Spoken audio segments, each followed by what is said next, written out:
Halo, peserta Sekolah Kewirausahaan Online HIPMI PT UNJ. Di sini saya akan membahas materi time management. Dengan submateri, mari buat waktumu lebih produktif. Seseorang yang tidak memiliki time management yang baik biasanya akan merasa waktu 24 jamnya kurang. Kenapa? Karena orang tersebut selalu merasa dikejar-kejar waktu dengan banyaknya pekerjaan.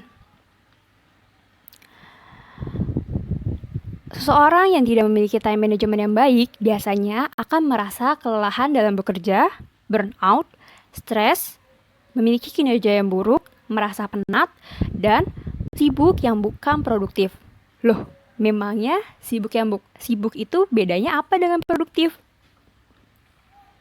Nah, sibuk itu selalu punya banyak rencana pencapaian, sehingga bekerja tanpa fokus, dan mengatakan iya pada semua ajakan. Sedangkan produktif memiliki prioritas untuk pencapaian, sehingga bekerja dengan fokus, dan mengkalkulasikan waktu sebelum mengatakan iya. Nah, untuk materi selanjutnya, kita akan membahas cara mengatur waktu, yaitu menentukan tujuan, mengetahui tipe time management, menentukan prioritas dan mengategorisasikan pekerjaan, dan top time management skill. Tujuan time management.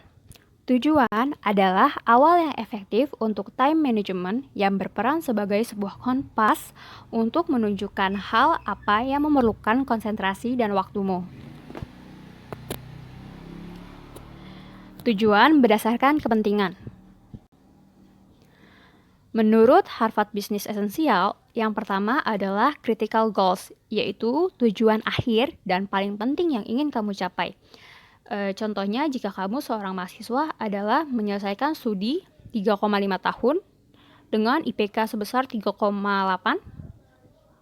Yang kedua, enabling goals, kebutuhan jangka panjang yang menjadi jalan untuk pencapaian critical goals. Contohnya, mendapatkan IPK stabil di atas cum laude selama masa kuliah. Nah, untuk dua tujuan ini, critical goals dan enabling goals, itu harus dilakukan. Sedangkan yang ketiga, nice to have goals, yaitu peningkatan pada pencapaian. Biasanya membuat aktivitas menjadi lebih cepat, mudah, dan menyenangkan. Contohnya adalah meningkatkan kebugaran atau liburan. Nah, sedangkan tujuan ini bisa dischedulekan. Karakteristik tujuan. Yang pertama, tulis tujuan kamu secara spesifik. Yang kedua, tentukan jangka waktu pencapaian tujuan. Yang ketiga, tujuan dapat diukur. Yang keempat, tujuan harus bernilai penting. Nah, pertanyaan apa aja sih yang digunakan untuk membuat rencana pencapaian tujuan? Yang pertama, apakah kesulitan dan tantangan yang dihadapi dalam pencapaian tujuan? Yang kedua, apa saja keterampilan atau informasi yang dibutuhkan untuk mencapai tujuan? Contohnya, misalnya kamu pengen mendapatkan beasiswa di luar negeri. Nah, keterampilan apa sih yang kamu butuhkan untuk mendapatkan beasiswa tersebut? Misalnya, mahir berbahasa Inggris, contohnya. Nah, yang ketiga, siapakah orang, kelompok, atau organisasi yang dapat membantu dan meraih tujuan tersebut? Kalau kamu mau mendapatkan beasiswa, mungkin saja dosen kamu bisa sebagai orang yang dapat membantu kamu dalam meraih tujuan. Nah, yang keempat, dari semua pihak yang dapat membantu, siapakah orang yang paling penting? Ketahui kepribadianmu. Nah, tipe time management mana sih yang cocok buat kamu? Yang pertama, itu ada visual type, yaitu melihat diagram contohnya. Nah, ciri-cirinya itu adalah memiliki memori yang bagus untuk mengingat wajah dibanding mengingat nama. Yang kedua, harus melihat arah dengan peta, tidak bisa hanya sebatas mendengar. Yang ketiga, suka membaca dan berkonsentrasi penuh ketika sedang membaca. Yang keempat, memperhatikan detail.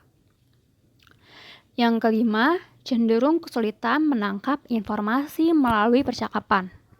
Nah, biasanya tipe ini itu untuk mengatur time managementnya adalah membuat daftar kegiatan atau kalender mini.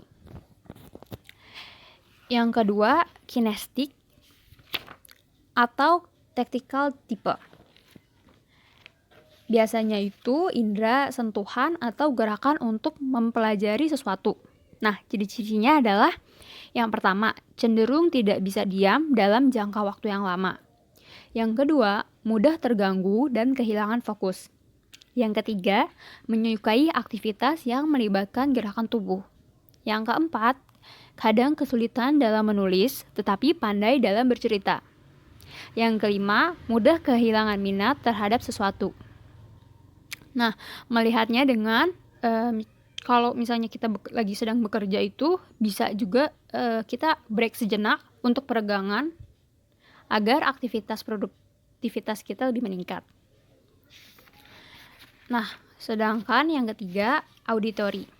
Tipe auditory ini itu bagusnya adalah berdiskusi, tipe recorder, dan percakapan. Nah, ciri-cirinya yang pertama adalah suka berbicara, baik di depan umum maupun dengan diri sendiri atau self-talk. Yang kedua, suka mendengarkan musik. Yang ketiga, mudah kehilangan fokus dan konsentrasi. Yang keempat, mudah mengingat nama orang asing. Yang kelima, suka dipuji dengan cara verbal oleh orang lain. Nah, melatih time managementnya itu dengan membaca daftar kegiatan dan aktivitas yang akan kamu lakukan dengan bersuara, juga mendengarkan skema, juga mendengarkan seksama setiap pekerjaan yang diberikan atasan atau dosen. Kemudian membuat mengingat menjadi lebih baik.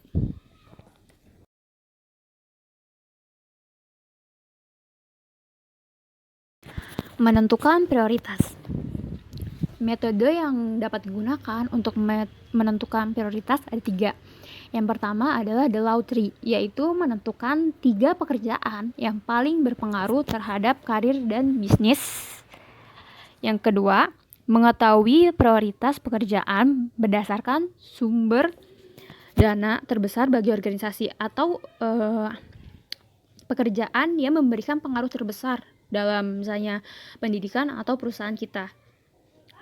Yang ketiga, meletakkan posisi kita seakan-akan berada dalam sebuah tekanan atau mendapatkan insentif yang memuaskan.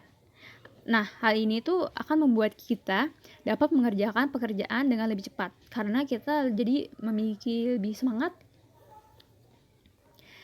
Kemudian, matriks Eisenhower. Untuk mengategorikan pekerjaan, matriks ini dapat digunakan. Yang pertama, jika pekerjaan penting dan mendesak, maka harus dilakukan. Yang kedua, jika pekerjaan penting dan tidak mendesak, yaitu yang ada di bawahnya, maka dapat dilakukan penyusunan rencana. Yang ketiga, jika pekerjaan tidak penting dan mendesak, maka dapat didelegasikan, yaitu kita bisa mengajarkan orang lain untuk mengerjakan tugas tersebut. Yang keempat, jika pekerjaan tidak penting dan tidak mendesak, maka pekerjaan itu dieliminasi, yaitu tidak usah dikerjakan. Efektif time management. Nah, time management yang efektif adalah itu hal yang harus diperhatikan sebelum membuat jadwal adalah yang pertama, hanya perlu menjadwalkan sebagian hari kita. Pendiri Amazon itu dia menerapkan dari pagi sampai siang hari itu dia menjadwalkan meeting-meeting penting. Sedangkan siang hari sampai sore hari biasanya dia gunakan untuk meeting yang tidak penting. Kemudian yang kedua adalah prioritas ada di urutan pertama. Yang ketiga, mengerjakan pekerjaan serupa dalam satu waktu serta mengerjakan pekerjaan yang belum selesai dengan menggunakan alokasi waktu pekerjaan prioritas rendah. Yang keempat, cara menjaga konsentrasi pada pekerjaan. Yang pertama itu ada yang namanya teknik single handling, yaitu dengan melakukan satu aktivitas saja dalam satu waktu.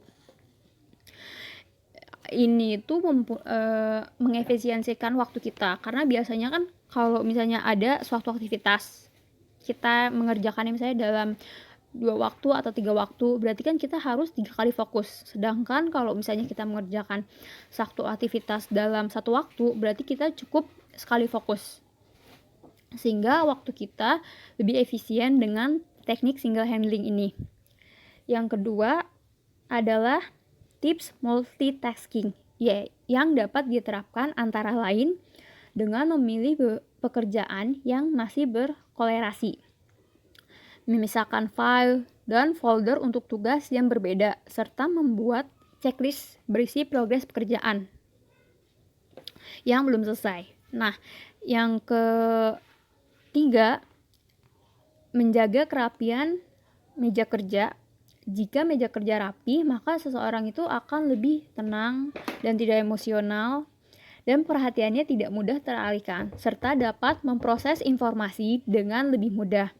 Nah, sebaliknya, jika meja kerja yang berantakan akan membuat seseorang menjadi lebih mudah gelisah karena otak memproses sinyal bahwa ada pekerjaan yang belum selesai.